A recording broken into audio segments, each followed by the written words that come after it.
from Columbia in high definition. This is WIS News 10 Awareness. One day, South Carolina will be a better state. And why is this true? Because mine eyes have seen the glory of the coming of the Lord. Glory. Remembering a champion for civil rights. Before the nation pauses to honor Dr. Martin Luther King Jr., Awareness reflects on his life's work, how far African Americans have come, and the work left for future generations. Thank you for joining us for Awareness. I'm your host, Megan Norman. We have all seen clips and heard speeches on Dr. King's work in the civil rights movement. This morning, we're joined by two men who knew Dr. King personally. Dr. James Solomon grew up with the man he calls ML in Atlanta, and Bishop Frederick James, who worked in the fight with the civil rights leader. Thank you both for joining us this morning. Thank you. Nice to be here. Thank you. I'll start with you, Dr. Solomon. Tell me what it was like going to high school with Dr. King. Well, at that time in Atlanta, there was only one high school for blacks, Booker Washington High. So we all went to the same school. Actually, ML was a grade or so ahead of me. And the upperclassmen didn't associate socially with the underclassmen. But I did know him because I attended Ebenezer from time to time, and because a good friend of mine who lived in the Grady Homes projects with me, a young man named John Arnold, was a very close friend of ML. There's one story I'd like to tell about John and ML because I think it points to his potential for greatness. John and ML graduated together. John then went to New York that summer to work in the garment district. The garment workers were on strike. John crossed the picket line, was shot and killed. John's mother asked ML, since they were good friends, to preach his funeral. A high school student to preach. Well, he had just graduated from high school, and I'm not sure whether he had already registered at Morehouse or not, but it was the same summer that they both graduated. ML preached that funeral. I attended it. And I'd known him off and on for a number of years. But that was the first time that I really saw something special in him.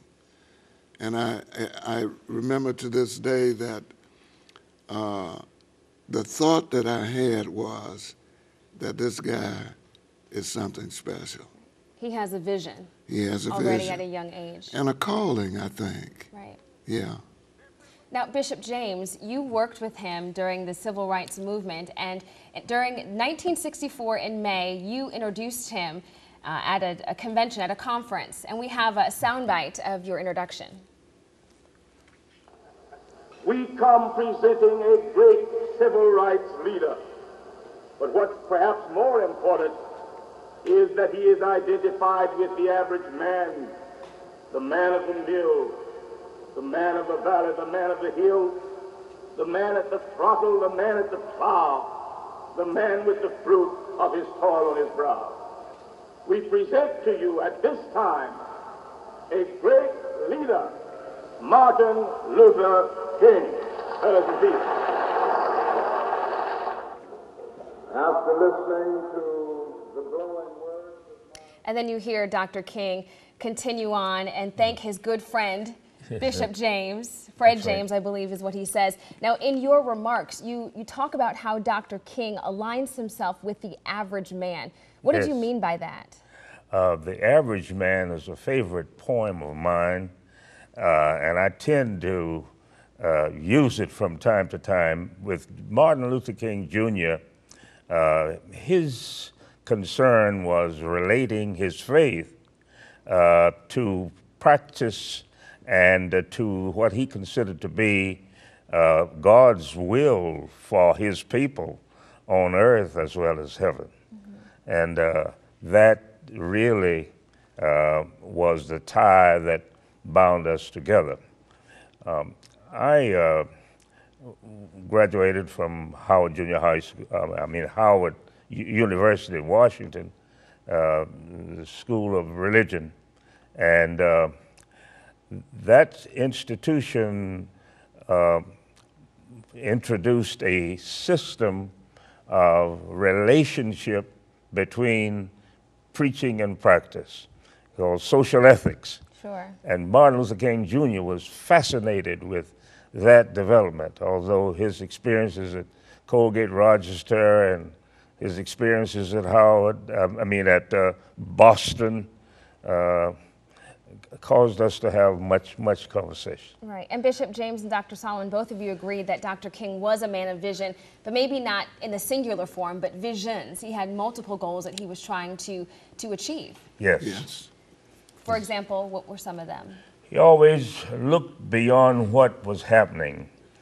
He always felt that what is not at all as important as what it ought to be. And he did not consider limitations worthy of taking up half of a lifetime or any part of a lifetime when you could be doing what you ought to be doing. Right. That was his innermost, and on marches, this is what he was talking about to his fellows. Whenever I marched with him in Chicago, I marched with him from Selma to Montgomery. I joined them that Sunday night and marched on into Montgomery. And the Martin Luther King Jr. that I knew was somebody who was concerned about time and concerned about doing in your time as much as you could do that you ought to be doing, according to what you're supposed to be believing, whether you're an American or whether you're a Christian. Right. And what about our time right now, Dr. Solomon, you were about to? Well, I was about to say that I left Atlanta in 1947 and went into the Air Force. So I never saw ML again, or Dr. King again, face to face after leaving Atlanta. But my perception and understanding of his beliefs and his goals was that he believed that this country was worthy of becoming the country that was described in the Declaration of Independence and in the Constitution, a country of peace. So he was not for war at all. But he also believed that it was a country, I think he believed, that it was a country that would look out for the least fortunate of its citizens. Right. And I don't think enough attention has been given to his concern for the poor, his concerns for the have-nots. So you don't think we've fully realized his dream as of yet? No, I don't think we've fully realized his dreams in a number of areas, but certainly not in that area. Sure. Well, I know this is a topic we can continue to talk about for hours and days even, but thank you both so much for joining us, Bishop James and Dr. Solomon. Thank you for having us. It's a pleasure to be here. Thank you. Well, still to come on Awareness, the fight to realize Dr. King's dream is still ongoing. After the break, we'll talk with community leaders who are on the forefront of that fight, just how far the movement has come and what's ahead for the next generation. The marches in the midst of the movement. Civil rights leaders from all over the country likely wore out many pairs of shoes demonstrating against the unequal treatment of African American people. But in the more than 50 years since that fight began, people of color have made many inroads, most recently with the election of President Barack Obama. But still, there is much more ground to cover. Here with more on the future of Dr. King's legacy is Henry Baskins with the Greater Columbia Community Relations Council, Bobby Gist with USC, and the president of the South Carolina NAACP, Dr. Lonnie Randolph Jr. Thank you all so much for joining me this morning. Thank you for having us. Thank you so very much for having us. Now, what is Dr. King's legacy that we all as a country need to continue with today? Do you want a particular person? No, it's open to the floor. Well, I will speak on what I feel his legacy was, the same then as it is today, that every person on this earth is treated with decency and respect, freedom and justice for all people. We have a long way to go before we get to that point. I'm reminded of his 1967, his last book, and a sermon, Where Do We Go From Here? When we really truly analyze and evaluate where we are today, it's really sickening to think of how little progress, everything that we attempted to do in those pre-civil rights years and post-civil rights years are under attack in this country and by so many governments, including ours here in South Carolina. Educating our children, voting rights for all citizens without having to be fingerprinted and strip searched to vote. Job opportunities, they don't exist for African Americans in the equal and just way that they should. Let's not talk about the procurement issues in the state. Who gets all of the contracts? There aren't people that look like you and I do. So we have to really sit down and have a serious and honest discussion about progress. Minuscule movements is not considered progress to me. Malcolm X said that you don't stick a knife in a man's back 9 inches, pull it out 6, and call that progress. Civil rights, human rights, take the knife all the way out so we all can advance and heal. Now, Ms. Baskins, what is the Community Relations Council doing to maybe continue these efforts? I believe that Dr. King's vision was not just limited to race relations. If you look at his, the videos that's out on the web, you read his books, you read his speeches, the underlying current was that there was equal opportunity for a man, in a generic sense, man, woman, to be able to provide for themselves and to have economic growth and to be able to bring their families into an environment where they're equally treated. The aspirations of a generation, as Dr. Randolph said, in my mind, some of those aspirations have fallen by the wayside, but we don't have to leave them by the wayside. It's up to us to pick up his mantle and move forward, and I think we can do that. I know we can do that. Now, Mr. Gist, do you think we're still as passionate as a people about Dr. King's legacy? I think that the legacy is so great, and that's one of the reasons why at the University of South Carolina for the last 30 years, we have tried to educate the public, and in support of what Dr. Randolph has said, I think we've got miles to go. I'm so concerned in this country when I look at health care, and everybody wants to brand it as Obamacare. You know, what is it to take away someone's right to have access to health care? What is it to take away someone's right to vote? What is it to take care? I think if Dr. King was alive today, he would be very concerned about some of the things that's happening. And these things are not just happening to people on the basis of race. They're happening to people across racial lines. And that's one of the themes that we have this year for our program at USC, empowerment through education. We have miles to go in terms of educating our people to the legacy of a man who was not just a man who advocated for people of color. He advocated for people. And I think that that's the legacy that we need to continue to instill in our young people, to let them know that this was a man for all men, not just for people in this country. Dr. King was very active in trying to move this world forward. I call him a world leader, not just an American leader. Sure. Now, there's a flyer for a party that's happening over the Martin Luther King holiday, and I want to show you what that flyer says. It says freedom to twerk, and as you can see on the left-hand side, there's an image of Dr. King with a long gold chain around his neck.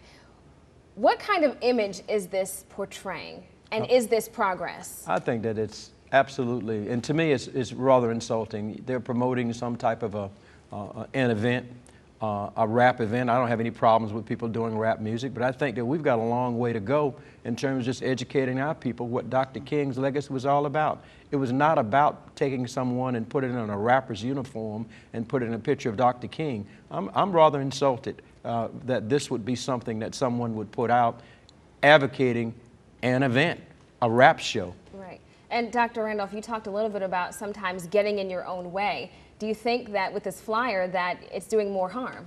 It won't, because there are far more smart people in this world than there are ignorant and dumb people. And to use Dr. King's day, and of course, I'm certain all of your viewers saw that they were of color. Dr. King, again, as Mr. Gist mentioned, Dr. King talked about righteousness and justice for all people. Contrary to all of the things that we try to make this 1/32 of an inch mean, it doesn't mean anything. When you really look at nature, our God, all men are indeed created equal. We make such a great disparity about men versus women. Our bodies are 95% identical. And I don't have to tell you what the 5% difference is, but the same racially. A white person, because they have no pigmentation, doesn't have anything over me. Because I have pigmentation, I don't have anything over them. What we should be doing, working to be the best, Dr. King and Dr. Benjamin Elijah Mays, no matter who you are or where you are, be the best that you can be. Right. And that's what life is about, being the best that you can be. And ignorance comes in all colors. Right. That's very true. Well, thank you so much for joining us, Dr. Randolph, Ms. Baskins, and Mr. Gist, for sharing your insight on Dr. King's legacy. Thank you for having us. Thank you. Well, it's not a day off, but a day on, when awareness returns how you can honor Dr. King by doing work in the community. Stay with us. The last Negro to lead the Congress of the United States was from the state of South Carolina. And in his farewell address, the one thing that he said that even though this is a period that ends for us for a while, we will come again.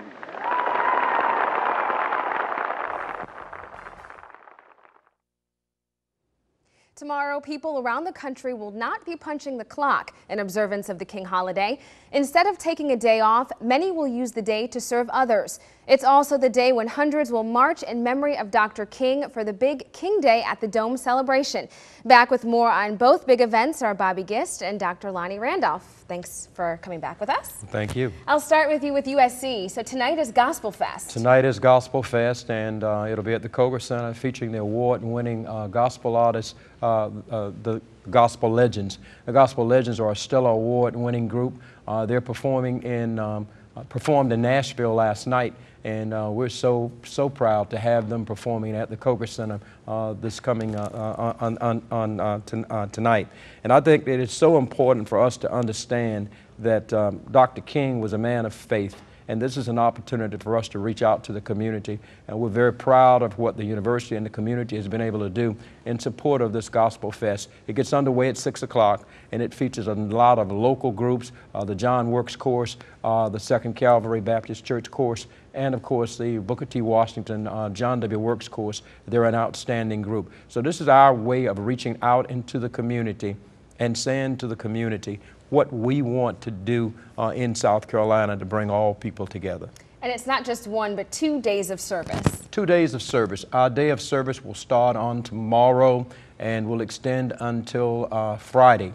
And I can tell you, we reach out into the community. We work with the, we call it our Hopeful Week. It's a week in which we reach out to people who are in need. We're also going through a massive food drive in which our faculty, staff, students, and the general public are basically donating food that can be donated to those people who certainly are in need. And I do believe that Dr. King would be proud of what we're trying to do to help the least of them and to do those things that God has basically ordained us to do. Right. And if we could have more people to just simply reach out and help the others. The King legacy means so much. Empowerment through education is our theme, and I just really believe that we've got to reach out to the public to let them know the legacy of not just a great American, but just a great man of faith. Right. And a man who's a leader in this world. Now, tomorrow, King Day at the Dome, annual event that we have. What can we expect? Well, we can expect, this is called our Campaign for Dignity. Thanks to our very dynamic and great executive director and our great staff, like people like Ms. Sarah Redden, we put together a great program every year. to bring people together. We work 365 days out of the year on equal opportunity for all people. We don't take time off. Right. Civil rights and human rights requires that.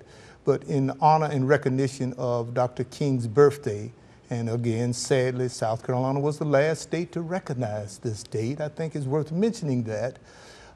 We work to ensure that those opportunities that Dr. King fought, lived, and died for are the things that the citizens in South Carolina have. We will start at Zion Baptist Church on Monday morning. Sunday, we will have a program today at Zion Baptist Church. The Columbia branch of the NAACP will feature Dr. William Barber, a very dynamic leader from the state of North Carolina, who will deal with the issues of North Carolina that are also affecting South Carolina and across the country, of voter disenfranchisement, education, and equal opportunity. Certainly a lot of topics to cover. A lot of topics, and I know we're running out of time, but I must mention that on Monday morning, Dr. Blassingame, the president of the Baptist E&M, will be our speaker, and the Rehoboth Baptist Church Choir will also sing. We're asking everyone to come out. Afterwards, we will have a luncheon inviting everybody to Chick-fil-A in 5 Points. Okay, well that because sounds they great. promote the opportunities that Dr. King lived and died for. They do it in their work environment, so we're honoring them this year. Well, thank you so much, and of course we'll have coverage of that on WIS. We'll be right back with a final thought. We would like to thank all of our guests, Dr. James Solomon, Bishop Frederick James, Henry Baskins, Bobby Gist, and Dr. Lonnie Randolph. As we pause to remember Dr. Martin Luther King Jr., let us not forget the important work he started. It is because of him and others in the fight that you and I stand where we are today. We must also teach our children to respect Dr. King's message and, most importantly, themselves. For without the next generation, the dream will never be realized. Before we go, we want to leave you with the final thought from Dr. King.